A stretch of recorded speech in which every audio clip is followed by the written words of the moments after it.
সবাইকে জানাই happy new year. তো নতুন বছরের ভগবানের দর্শন দিয়ে শুরু করতে চলেছি দিনটা। তো সেই জন্য আমরা চলে এসেছি আজকে কলকাতার সবথেকে বড় মন্দির, এটা হচ্ছে স্বামীনারায়ণ মন্দির বা অথবা তোমরা পৈলান মন্দিরও বলতে পারো। তো আমরা কিভাবে এই মন্দিরে এলাম, কিভাবে তোমরা আসতে পারবে, কোথা থেকে আসবে, সবই কিন্তু আমি এই ভিডিওর মাধ্যমে বলে দেব। তো তার জন্য তোমাদের এই ভিডিওটা পুরোটাই দেখতে হবে। তোমরা দেখতে থাকো, আমি পুরো ডিটেলস এই ভিডিওর মাধ্যমে তোমাদেরকে দিয়ে দেবো।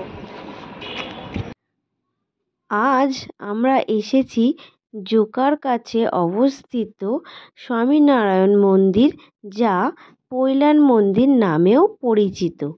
কলকাতা থেকে যার দূরত্ব মাত্র 25 কিলোমিটার। অপূর্ব এই মন্দির আপনাকে মুগ্ধ করবেই। ছুটির দিনে একদিনে ঘোরার পক্ষে এ এক আদর্শ জায়গা। ডায়মন্ড হারবার রোডে অবস্থিত এই মন্দিরে আসাও কিন্তু খুব সহজ। এই মন্দির খোলা থাকে সকাল 7:30 থেকে দুপুর 12টা এবং বিকেল 4টে থেকে রাত 8টা অবধি। মূল গেট দিয়ে ঢুকে ডান দিকে রাস্তা ধরে এগোলে বাঁ দিকে পাবেন একটা সুন্দর ওয়াশরুম এবং রাস্তার ডান দিকে গাড়ি রাখার জায়গা।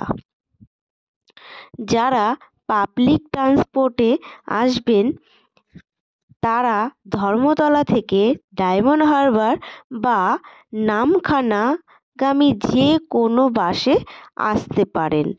ধর্মতলা থেকে যার ভাড়া পড়বে মাত্র 20 টাকা। যারা শিয়ালদহ বা সল্টলেক থেকে এখানে আসতে চাইছেন তারা আসবেন 235 নম্বর বাসে। হাওড়া স্টেশন থেকে এলে পাবেন হাওড়া আমতলাগামী সিটিসি বাস। বাসে পৈলান মন্দির বললেই আপনাকে একেবারে মন্দিরের সামনে নামিয়ে দেবে। আমরা এসে গেছি মূল মন্দিরের সামনে। মনে হচ্ছে রাজস্থানের কোনো মন্দিরে এসেছি। আপনাদের জানিয়ে রাখি, এই মন্দিরে ঢোকার জন্য কোনো প্রবেশ মূল্য নেই।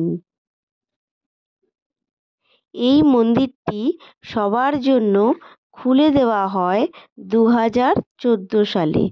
অপূর্ব সুন্দর এই মন্দিরটি নির্মাণ করতে সময় লেগেছে দীর্ঘ 10 বছর। মন্দিরের ভেতরে কোনো ক্যামেরা বা মোবাইল ফোন ব্যবহার করা বা ছবি তোলা নিষিদ্ধ। মন্দিরের বাইরে ছবি তোলা বা ভিডিও করা এগুলো কিন্তু করতে পারেন। একদিনের জন্য যদি কলকাতার কাছাকাছি কোনো জায়গা বেড়াতে আসতে চান তাহলে পৈলানের এই স্বামীনারায়ণ মন্দিরে ঘুরে যেতে পারেন, খুবই ভালো লাগবে। অপূর্ব এই সুন্দর শিল্পকলা, অপূর্ব এই সুন্দর দৃশ্য দেখতে দেখতে কখন যে সময় কেটে যাবে তা আপনি বুঝতেও পারবেন না। এই মন্দিরের গায়ে খোদাই করা আছে বিভিন্ন দেবদেবীর মূর্তি। প্রতিটি মূর্তির তলায় নামও লেখা আছে। মূল মন্দিরে আছে শ্রীকৃষ্ণ ও শ্রীরাধার মূর্তি। ভেতরে ছবি তোলা নিষিদ্ধ বলে আমি ভেতরের অপরূপ দৃশ্য আপনাদের দেখাতে পারলাম না। বাইরে থেকে দেখে আপনারা অবশ্য বুঝতে পারছেন যে মন্দিরটা কতটা সুন্দর। আপনারা আসলে অবশ্যই আপনাদের ভালো লাগবে এবং যারা কাছাকাছি থাকেন তারা অবশ্যই একদিনের জন্য ট্যুর হিসাবে এখানে আসতে পারেন। এখানে একটা বেশ বড় পরিষ্কার পরিচ্ছন্ন ক্যান্টিন আছে। এখানে চা কফি ছাড়াও বিভিন্ন ভেজ আইটেম পাওয়া যায়। প্রচুর লোক একসাথে বসে খেতে পারবেন।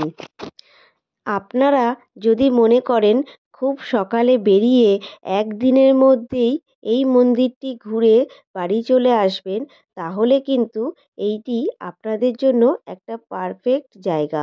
আপনারা চাইলেই কিন্তু সকালে বেরিয়ে বিকেলের মধ্যে বাড়ি চলে আসতে পারবেন। তো এই ছিল আজকের ভিডিওটা। আপনাদের যদি ভালো লাগে তাহলে অবশ্যই লাইক কমেন্ট করে দেবেন। তো চলো বন্ধুরা, টাটা।